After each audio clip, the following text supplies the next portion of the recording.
Hey, what's going on, guys? I'm Mark Sagan from Techno Buffalo, and we've been playing around with iOS 9 for a few days now, testing out features like smarter search, the improved notes, and more. And so far, everything is working out great. But we've also found some cool features and additions Apple didn't discuss at WWDC, and we thought we'd share them with you. First up is a new option for the ring and vibrate switch. This isn't entirely new to iOS since the iPad has had this feature for a while, but in iOS 9, iPhone users will now be able to switch between lock rotation or mute when toggling the ring and vibrate switch above the volume rocker. A neat little addition that I personally enjoy. There's also iCloud Drive, which was introduced back in iOS 8. However, in iOS 9, you'll be able to access the app by enabling it through the iCloud Drive settings inside the Settings app. Inside the iCloud Drive, you'll be able to check out all of the files you have stored, like your pages, keynotes, and numbers documents, as well as your other personal files. You'll also be able to delete files directly on your iPhone, and those changes will automatically reflect accordingly to your other devices. The podcast app has been redesigned as well, showcasing the same overall design as the revamped music app with a new Now Playing mini player. There's also the addition of the Unplayed button, which shows all of the podcasts you haven't played yet, and the My Podcast section now shows a list of your podcasts with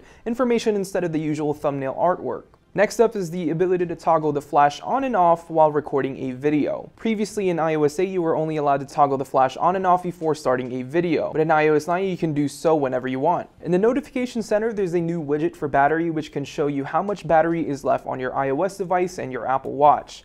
Now, we already talked about Siri in our hands-on video, but the thing that Apple didn't mention is that when you activate Siri by holding down the home button, your iPhone will also vibrate. It almost feels like the same haptic feedback you get with the Apple Watch, more of a tap than a jarring vibration. Going back to the Settings app and going into Photos and Camera, there's a new option in the camera selection that allows you to change the settings for video. You'll now be able to choose between 720p HD at 30 frames per second, 1080p at 30 frames per second, or 60 frames per second. For the iPhone 6 and 6 Plus specifically, you'll also be able to change the frames per second in slow-mo between 120 frames per second and 240 frames per second. Going back, Apple also added a new search bar in the Settings app that lets you quickly locate a specific setting.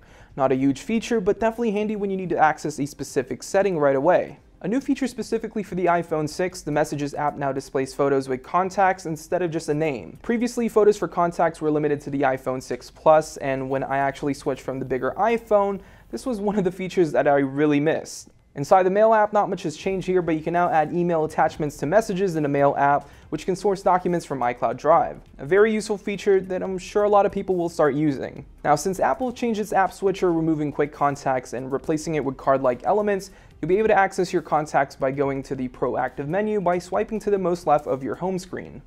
Lastly, let's talk about the new font, San Francisco. We first saw this font on the Apple Watch, and it's now on iOS 9. In my opinion, it looks stellar, and I think it fits well with the other elements in iOS 9. Anyways, that's all we have for this video. iOS 9 is still in its first beta, so what you see today might be different when the software is available this fall. If you guys have any cool tips and tricks you found on the first beta that we didn't show today, leave them in the comment section down below, as we'd love to check them out. And if you guys enjoyed this video, make sure to give it a thumbs up, and we will see you guys in the next one.